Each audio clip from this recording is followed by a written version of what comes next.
Rise with me and recite the Pledge of Allegiance. I pledge allegiance to the flag of the United States of America and to the republic for which it stands, one nation, under God, indivisible, with liberty and justice for all. Thank you for coming out tonight. My name is Gary Krantz, and I am the mayor. This is Commissioner Pennell and Commissioner Olson, and we welcome you. It's good to see faces. Sometimes we only have a couple of people, but tonight we have many. So, the first item on our business here is for our commission reports. Commissioner Pennell. I have no report. Commissioner Olson. Tomorrow is a Mason Transit Advisory Board meeting. Okay, and on Wednesday I will be doing a ribbon cutting at the business right next to my shop downtown. It's called Rockets and Rainbows. And on Wednesday I'll also be attending a criminal justice meeting in the morning. We have the opportunity for general public comment 2 times in our meetings, one in the beginning, one later on. And I see many of you have already signed up. So if anyone would like to speak now, now would be the first opportunity. So if you do, then you need to sign up, give us a name and an address, and we will go through the list. We generally have a 3-minute time little clock here for each person. So if everyone is signed up that wants to speak now, I can get that sheet and then we'll start calling people up. So, It's next to Dave. anybody that would like to, let me look at that. Normally you'd be doing that. I know. Yeah.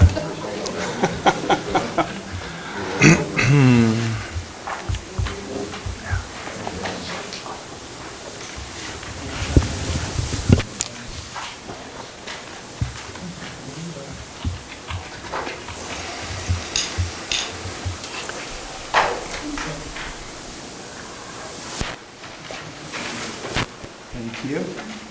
All right, first on the list is, looks like, I think my side of it, looks like, is that Terry Thompson? Correct. Okay. Okay, I'm sorry, I'm kind of shuffled here with all this stuff. That's so all right. Maybe I can set it here. That's all I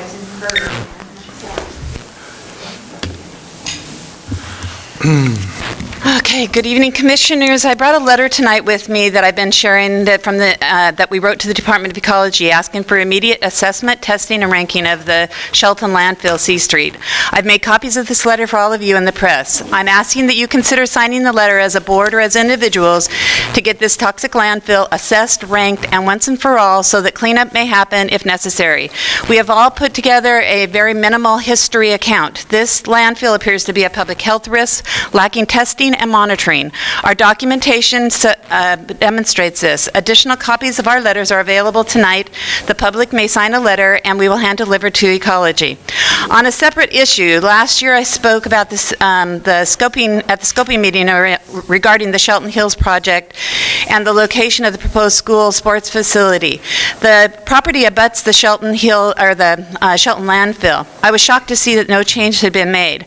I have been ravaging through boxes of public record documents of the Washington State Archives, Ecology, and the City of Shelton, Mason County, and the departments regarding the landfill.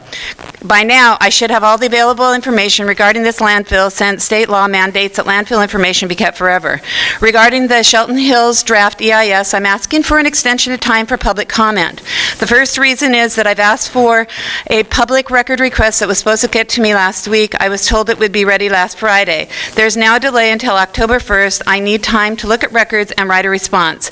Secondly, as I understand at the public hearing, they've mentioned that they may need to change locations of different areas on the planned site. Therefore, I'm asking the city for an additional comment time after as a kind of a revised draft EIS so that we know what in the world that we're to be commenting about. According to the state SEPA, that we are supposed to be able to, the county and city must verify that environmental impacts are adequately addressed. Blanket statements without supporting supporting documents are made by your consultants, such as, quote, groundwater quality, natural groundwater quality within shallow aquifers of Goldboro Creek Basin is generally good, unquote. There's no proof of groundwater testing or testing not associated with Goose Lake in the draft EIS. Also, there's no concern, quote, for leaching of substances into the groundwater based on existing conditions of the landfill, an unlikely possibility for leaching impacts into Shelton Hills. The old internet, that's from the National Dioxin Study, the old internet information based on information before a mining operation mined right up to the edge of the parcel where the dump's located. Parcel numbers not entered into county computer systems noting a landfill was sited there. The mining SEPA was approved by Rosewire, or was approved based on that information, and that was Rosewire, Mason County Health Department, 2004. Part of scientific method is observation. The city of landfill used to be a garbage, a mining operation that it's all gravel. And how fast, when it rains, that contaminants from the top ditch to the bottom, you can see it goes fast. And so what I want to say about observation is, and I'm going to lead with this, is I have a picture here, and this is observation, that I want to ask you if this looks like runoff, if this looks like leaching. And I'm going to be leaving these pictures that I have with you guys, and this is my first picture. I've got other pictures in here, but I want the community to take a look and see what your thought is if what you see here looks like leaching. And so I've got these to leave, so anyway. You did really good. I was amazed. You got, man, I was going to not stop you. You were rolling. Oh, sorry.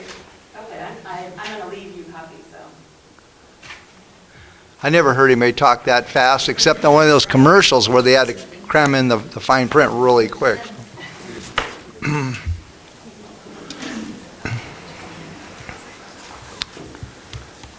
Can I ask the next speaker to come up? Are you finished speaking at the moment? Are you done? Thank you. Kathy McDowell, you want to come up and speak?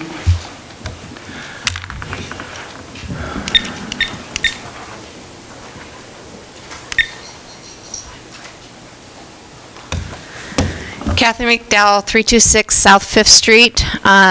Good evening, Mayor Krantz and Commissioner Olson and Commissioner Pinnell. I am here as a squeaky wheel again, asking someone, please consider the people that live on the dirt roads here in Shelton to at least see if they can be chip sealed. These people are living with dust in the summer, mud in the winter, and they're frustrated. 20 plus years some of these people have been living on these roads. So I'm just bringing it again to them, to you, that if there's a possibility, if they could get chip sealed, that would be great. Thumbs up to all the road work that's going around Shelton. That is so exciting. So anyway, that's all. Thank you. All right. Thank you very much. Next is Catherine Price.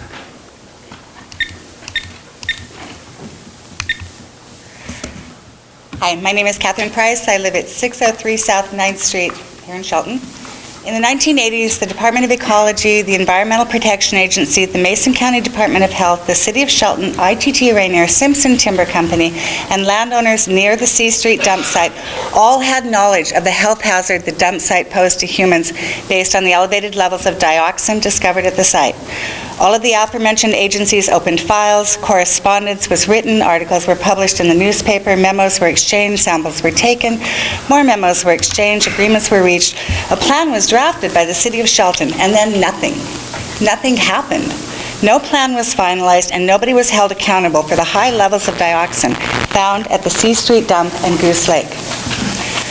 I am left with the feeling that at some level it was decided to sweep the whole matter under the carpet or to let it die on the vine, or any number of expressions to explain the inaction of a handful of government agencies and local businesses. The government agencies who dropped the ball in the cleanup include the United States Environmental Protection Agency, the State of Washington Department of Ecology and its Toxic Cleanup Program, Mason County Public Health, and the City of Shelton. Who decided to just shelve this matter and pretend the C Street dump, known to have elevated levels of dioxin, wasn't there? How could all these agencies, especially the City of Shelton, deem the site of dramatic importance, issue reports, take samples, and agree that the levels of dioxin were dangerous to humans, and then everyone just went on to other things? How could this happen? This is not a rhetorical question. I genuinely want to know, has something this dangerous just stopped being important? If I believed in conspiracies, I would suggest that the players all decided it was too much work to even complete a plan, or it would be too expensive to complete the work, or the plan itself could result in the loss of value for property owners near the site. The evidence that Terry Thompson, Constance Ibsen, Patricia Vandehay, and a handful of other concerned citizens have accumulated speaks very badly of all of the previously named government agencies and of Rainier and Simpson Timber Company as well. In the 407 pages of documents provided me by these local activists, the document that stunned me is the printed page from the Mason County Building Department's online records. Quote, information for permit SWF 23, project address C Street dump, end quote, which reads under description, quote, Old City landfill was never closed under the regulations in effect at the time. Not secret, not trying to hide, or at least irregular, if not illegal dump site. Just throwing it out there for everyone to read. Old City landfill was never closed under the regulations in effect at the time. So, who is the enforcing agency here? Who should care that the dump has never been closed according to regulation? And who should do something about it? Is it the City of Shelton, who shows no signs of action in connection with cleaning up the dioxin-laden dump, and who has just ignored this matter for more than 2 decades? Is it Mason County, who apparently legally never permitted the use, and who now not only ignores the fact that it was never legally closed, they actually advertise it on their website? Is it the state of Washington through its Department of Ecology? No matter who the enforcing agency is, obviously the City of Shelton is the party responsible for the C Street dump site. And the city should put addressing this matter on top of the list of tasks that city staff should be focusing on. The EPA, the Department of Ecology... We're been done for a little while, so if you could wrap it up, I think we got your idea. Okay, well, yeah, it follows a lot on Terry Thompson's, Yeah. but I believe that this old dump site is now, and has for a very long time, been a serious risk to public health. With the prospect of a major development, including plans for residential housing and the placement of a school right next to the C Street dump site, it is incumbent that all of the aforementioned governmental agencies step up now, right now, and begin the work to legally close the C Street dump and to deal with the dioxin contamination known to exist on that site. Thank you. Thank you Sorry. very much. Next is Tom Davis.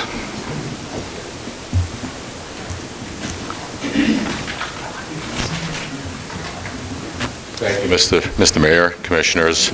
I also want to speak to the Shelton Hills EIS project, and in much more general terms, and also economic terms. What we have here, when you cut away all the fat, is we have a planned development that's sandwiched between 2 contaminated sites, at least one of which is a Superfund site. That's not the kind of growth we're looking for. I've been supporting the Shelton Hills project for well over 3 years now, and I've spoken to the developer, and I've spoken to his agents, and I've seen all the proposals, and they've always included the cleanup of Goose Lake and its conversion into a city park. This is the first time in our last EIS process, public hearing, public meeting in any case, that area was left out. The purpose of government, foremost, is to protect the people and for the welfare of the people. So what I'm asking you to do is to get a little bit more involved than you normally do as elected officials, and contact the Department of Ecology, because they've been kind of dragging their feet here now for several years about what it's going to take to clean up Goose Lake.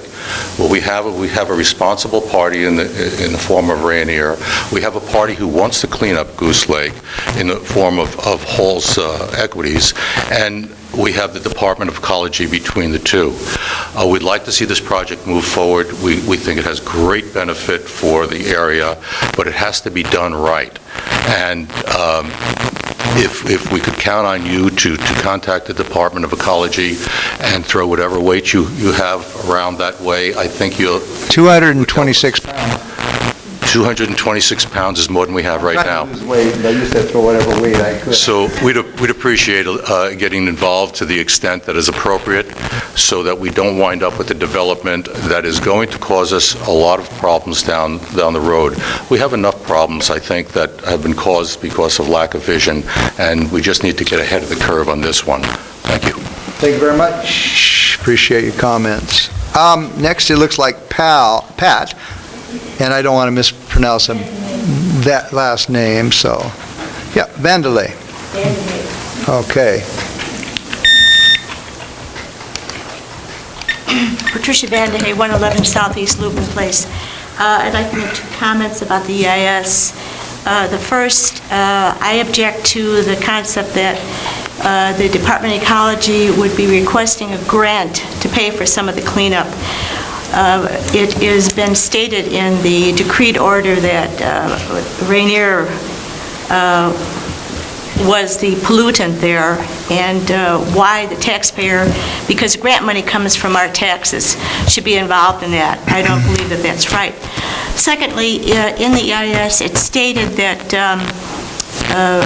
one of the proposals was to dig up the sediment out of Goose Lake, transport it over on top of the landfill, cover this up with an impermeable surface, and then build some kind of a wall around it, and that was going to take care of it. And at the EIS hearing, I asked Steve Goins whose idea this was, and he says Rainier's. So I thought about that for a while, and I can see why they would want to do that, because that would be a cheaper way of doing it. I don't think that that's going to solve anything. There was also a statement that it said that this was said in the decreed order, and that no appreciable health problems would be expected. Neither of those statements were in the decreed order. I have a copy of it. So I don't know who pulled that out of the sky and put that in there, but it is inapplicable. This is something that we have to stop polluting. We have to clean up what we've polluted, or we're going to have nothing but Mason County as a dumping ground. And it is not for our best health and welfare. And after just reading again today, I went through the Oakland Bay report that was done in 2007. It made my hair stand on end after reading that. The thing is, as always, the devil is in the details. And when you start reading this stuff and seeing all the pollutants, the horrible things that have been put into the water and dumped into the landfills, it bodes no good. And what can happen further down the road is you can be responsible, because if people get sick, problems come up, there's liability. So it's best to take care of it at the time and not have those other results later. Thank you very much. I appreciate your comments. I wasn't here, but I did live in the community, and we have always issues that pop up, and different people have a passion for different things. None of these comments go, okay, that's just them. We talk about these comments, and we talk about what we can do. There's many different players, and many different people are aware of what's going on. The Department of Ecology is a pretty big outfit. I mean, they're like boss, and so in our communication with them, they're not unaware of what's going on in this city.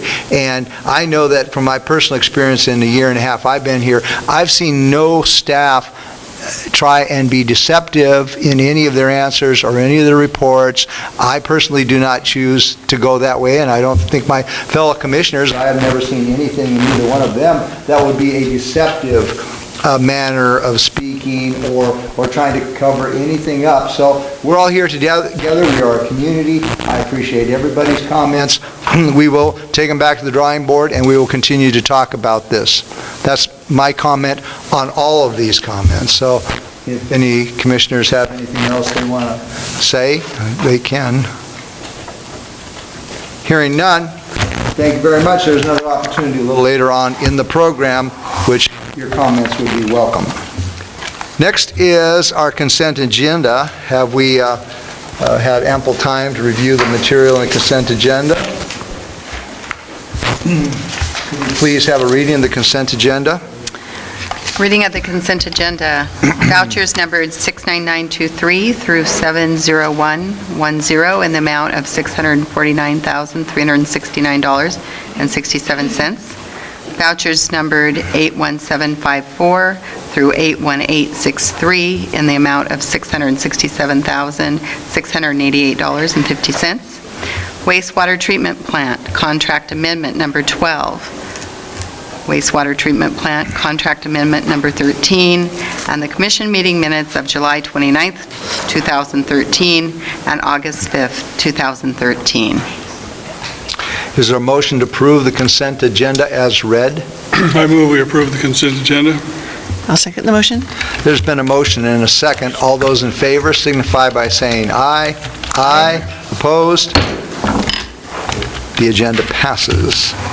We have no old business this evening, but we have some items under new business.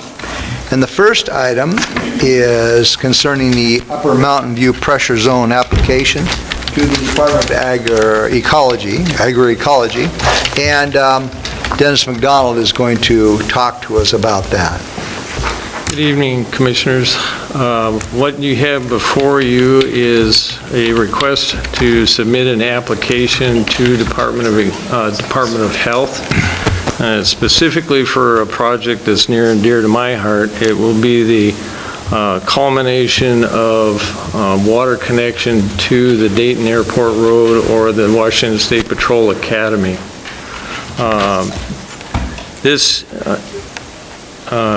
Thinking of the Upper Mountain View Pressure Zone has been studied, and a model has been applied to the water system for the city of Shelton, and first came out in the water system plan update that came out in 2010, and is currently now being evaluated and reassessed for what is considered by the contractors of what is the construction necessary for building the Upper Mountain View Pressure Zone.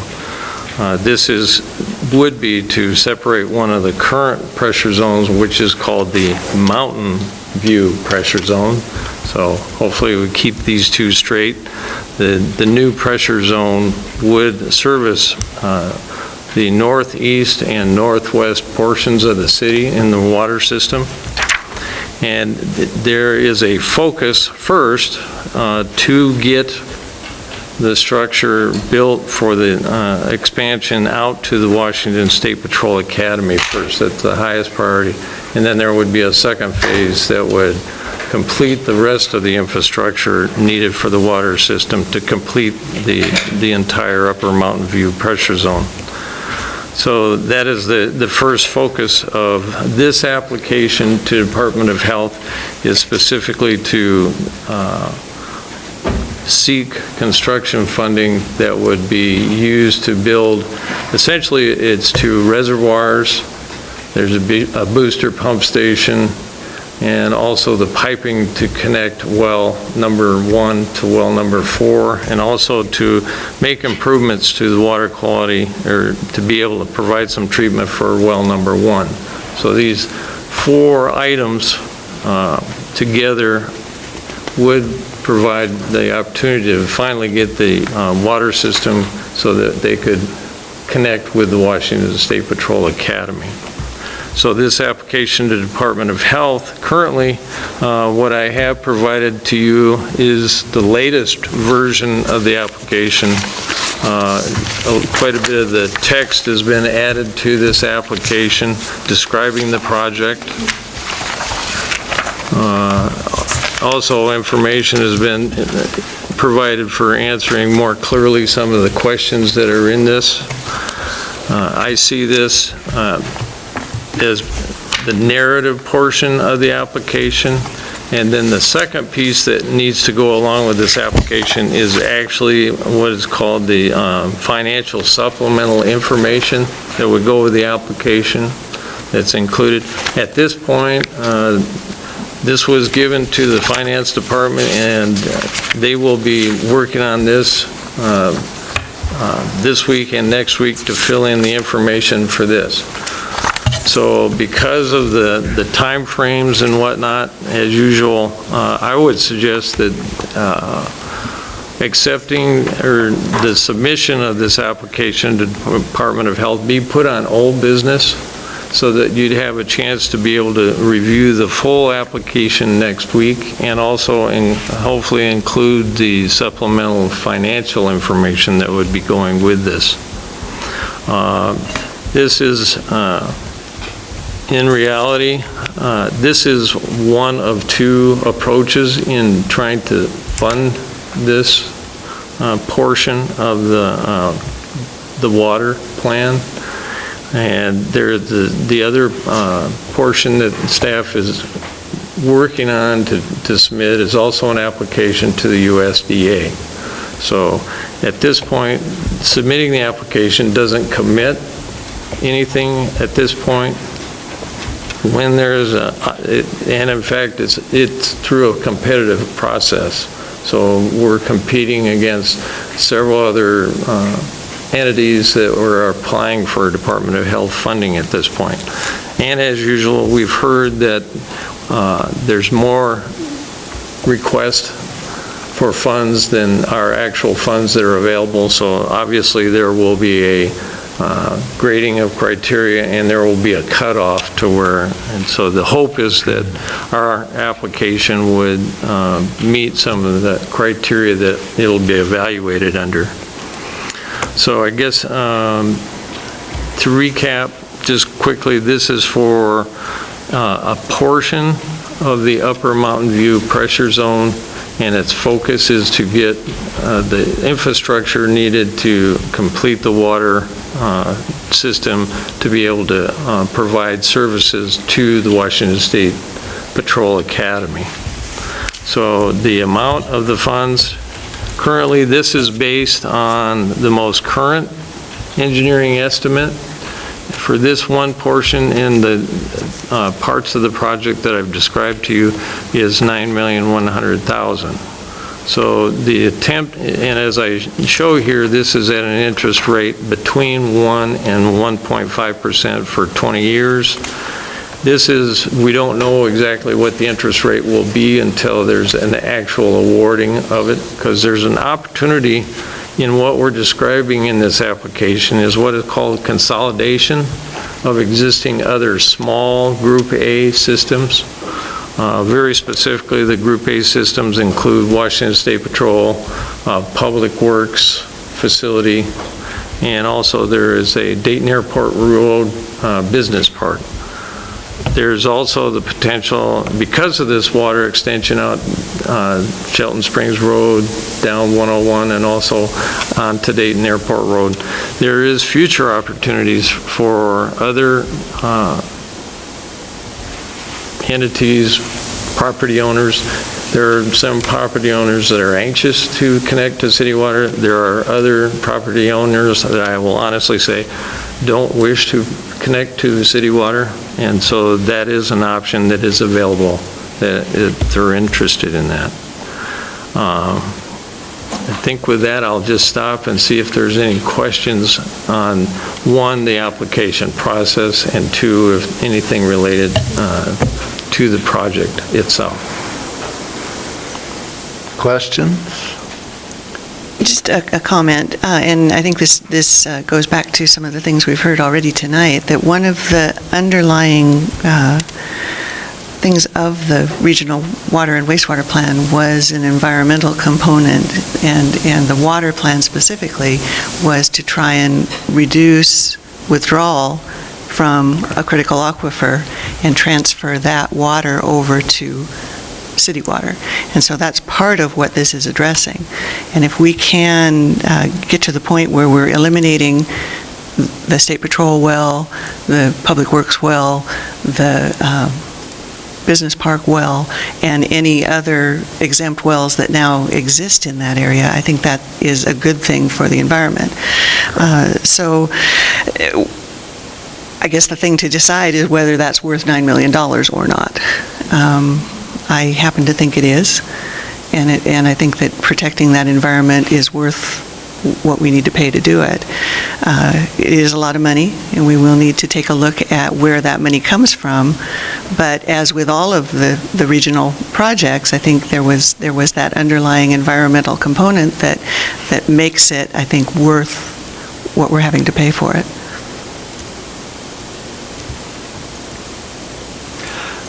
I would like to sit down with you and talk to you for about a half an hour again, and, I've been aware of this and whatnot, but I would like to sit down and go over this all just one-on-one again, so I'm a little clearer too. I'm glad you put this under old business for next week, so maybe sometime this week we can sit down and kind of just go over all of the positives and the negatives and everything about this, because it's a pretty major expenditure, and I think that it warrants some looking into very closely. So I appreciate that. So that's my comments on this. Okay, so if there's no objections, we will place this under old business for our next meeting, which will be September 23rd at 2 in the afternoon.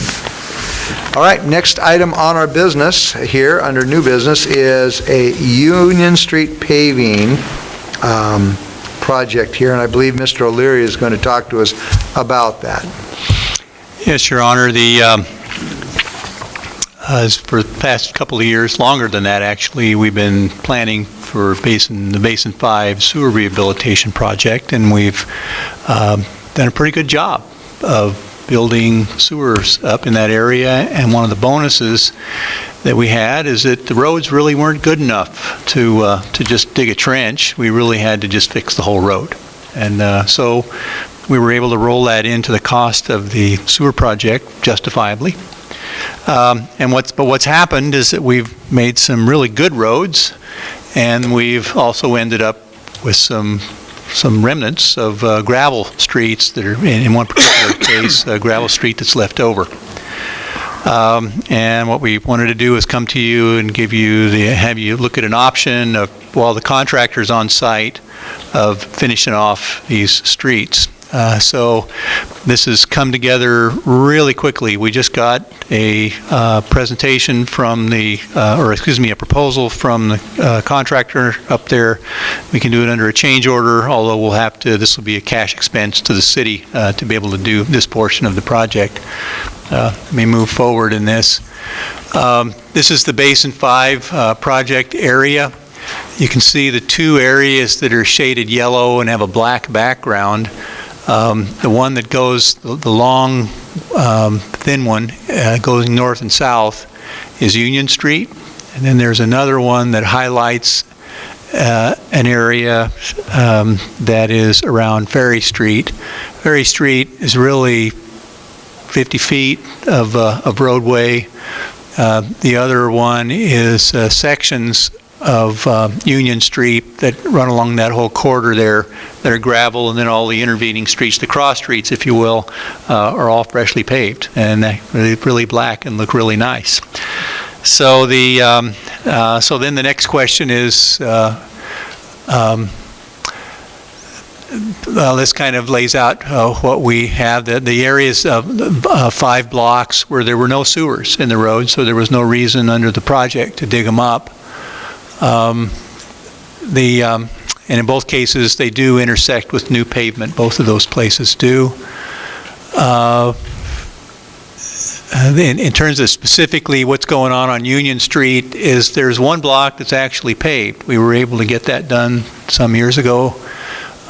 There's also a block that has been paved but is in very poor condition, is about as poor a road as you can find in Shelton, which is saying something. And then there are 3 blocks that are just all gravel. And then I mentioned Ferry Street. It's Ferry Street at McKinley is where that's located. And one of the challenges that we see is that at the intersections where you have the gravel street intersecting with the new pavement, you do get gravel out on the road, and it's a maintenance problem. So there are some options. We can pave some of it or all of it. And essentially, what we've been able to get from the contractor is that the cost of a block of pavement is about $14,000. If we're going to chip seal that, it'd be about half that much. But we can't, because you can't chip seal anymore this year. The weather's turned badly enough to where contractors are not confident that their chip seals are going to work. Not to interrupt your statement, but would the roads that's connected, those are all new paved roads? Those are all new paved, yes. So putting chip seal in between it is probably not the best option anyway. Yeah, you could do it. It'd work. We have those other situations in the city where you link the two. But, the prettiest would be if you put pavement, but then you got to pay, too. Yeah, the cost. pretty means payment. Payment for payment. That's right. Assuming that the contractor gave us a price that included just doing one block. So engineering staff thinks that there's a good chance that we might get a better price if you did all four, as opposed to just the one. And you might get less money for Ferry Street as well, if you did that.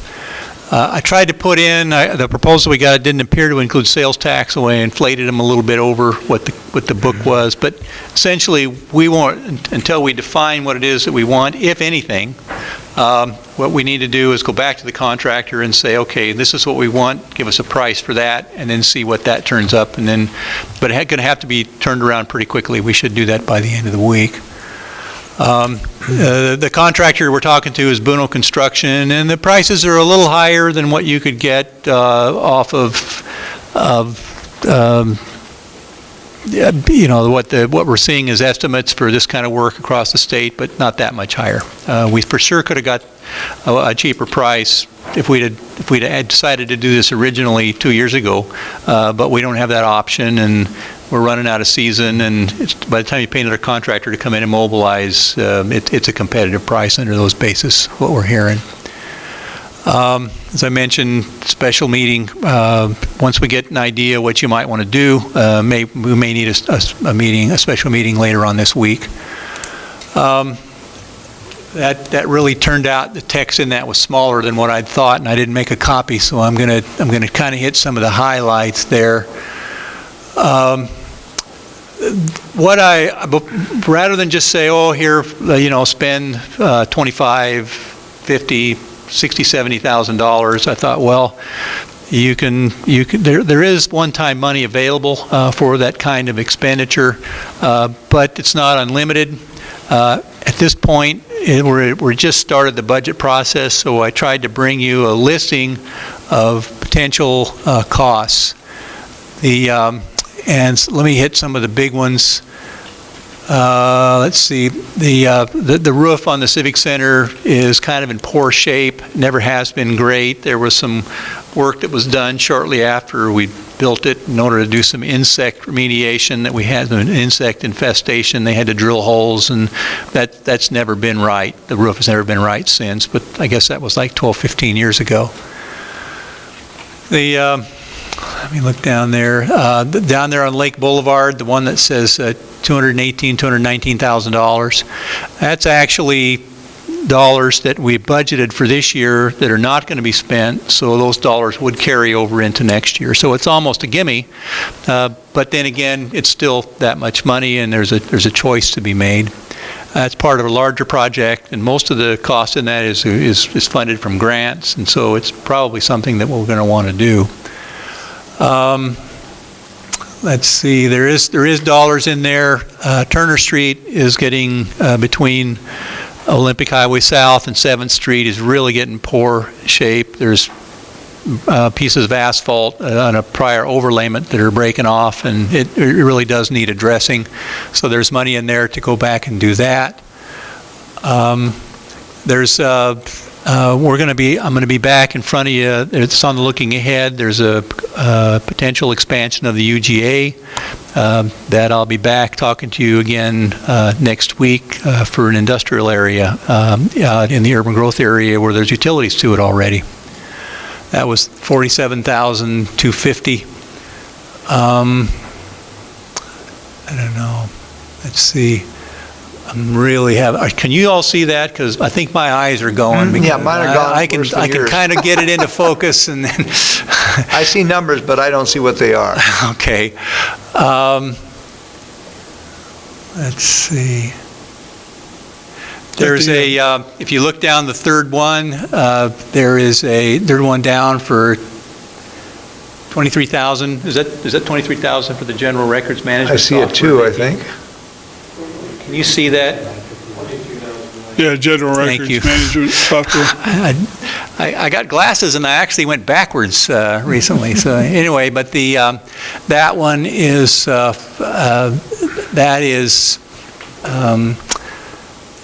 this point we don't manage records as well as we should, and records is a pretty critical thing to get right, because you can, the liability associated with records, let alone the idea that people should have access to public records, that'll help us to be able to do that work better. Anyway, can I can answer any questions if you like about those costs. And there are a couple others that are pending, but they haven't been ripe. Again, we're in the middle of compiling the budget, and so there's a little bit more out there. So I can answer any questions. I mean, there's another slide, I think, about those, and then there's more.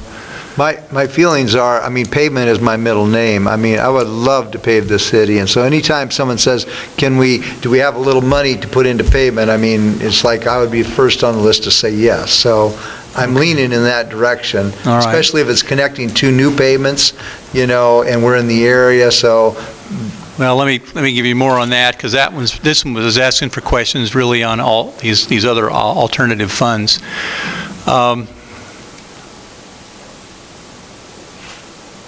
Okay, you got the costs then. In terms of what we're asking you to do tonight, some preliminary decisions whether we do what is effectively an expansion of the Basin 5 project, and so we would just use the same contractor and expand and fill in those missing pieces.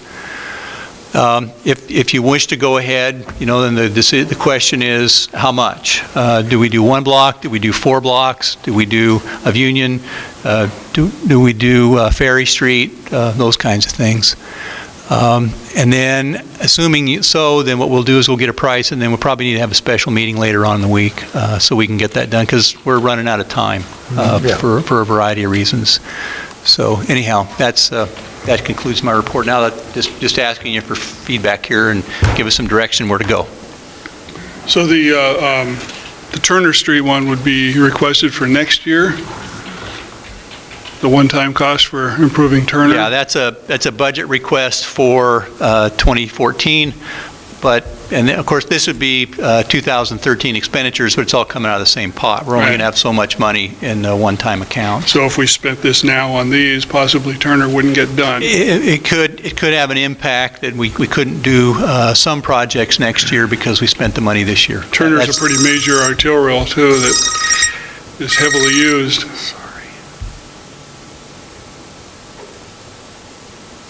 I'm sorry. All right. I usually turn that off. Oh. I think it was the wrong number. I'm sorry, Mike, go ahead. I just said that Turner is one of the more heavily used streets in town too, and on a hill like that, it's quite dangerous. And I think that's to me would be a bigger priority than some of these other projects there. Just my comment on that. I'd like to do them both. Do them all. And I guess my first inclination on the Union Street issue would be that it's kind of a culmination of a project that we're already working on. It would be a shame to kind of leave it undone. But at the same time, I would hesitate to just say go ahead with that without knowing what the cost is going to be. So I think that's an important step to nail down that cost and be pretty sure about it, and that it's not going to start creeping up once we decide. So, I feel like I really can't make a decision at this point because I don't know the numbers. But just on a philosophical level, I would like to see it done because it completes the project. would we at the special meeting, would we have the breakdown in the contractor if he was just doing one street or 4 streets? Would we have those real numbers then? My assumption is that you could get a proposal that had options. I can't tell you that for sure. Jerry Houth, and one of our assistant city engineers, is working on that, and those guys are busy. It took him quite a bit of, I think he gave him an ultimatum: you're either going to do this or we're going to hire one of your subs to do it without you, and or somebody else. And the contractor came through with the proposal, so he's going to have to get back to him again. So I think we're open for the special meeting. okay, All right? all right, then I'll work on that tomorrow morning. All right, thank you very much. Next is the administration report. Any other activity there? It's been a crazy week so far. It's just Monday, so yeah, I don't have any more for you than I've already given. So. All right. There is an opportunity, general public comment. Anyone like to speak again? There's that 3-minute opportunity. You'd have to sign your name and an address. Seeing no people rushing. Yes, come on, rush forward. I haven't signed it. You have to sign right here. So you'd have to sign right here. Does somebody else want to talk? Well, you sign and talk, and she's already signed in, so you I don't need to sign. can talk again. Yeah, but I don't. No. I won't talk.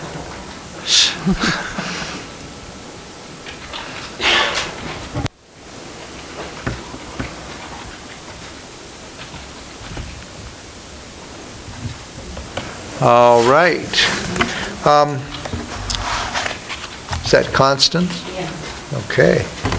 So my name is Constance Basin, and I want to really urge the commission here to consider extending the comment period on the Shelton Hills EIS at least 2 weeks.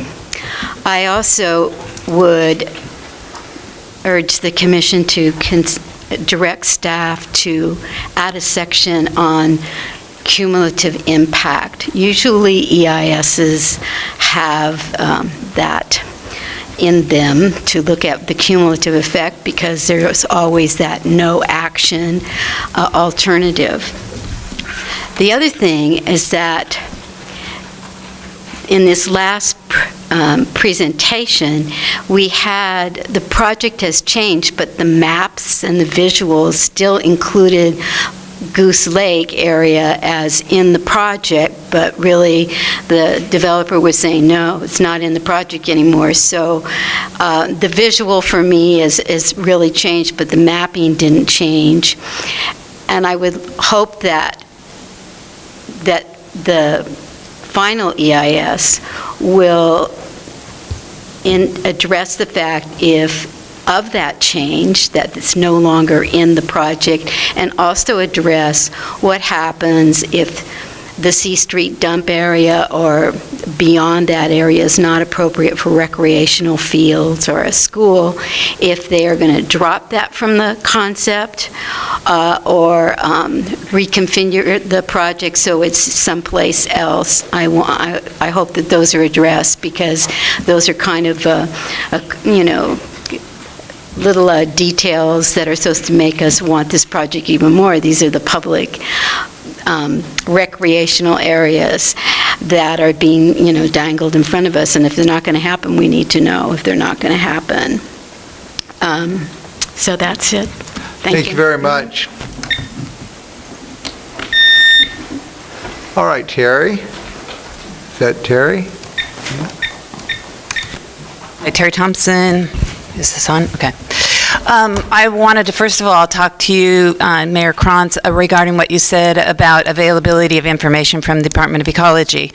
When I first asked for all my documents, from the Health Department, you need to know they didn't even have any documents at all, none. And so that's when I checked into law because they are the responsible party. They had nothing. They wrote me an email. County Health Department. The County Health Department, yeah. Mm-hmm. So anyway, so then I was led to Ecology, and you need to know that the only thing Ecology Ecology had on the City of Shelton landfill is 2 letters, one in 2004, one in 2005.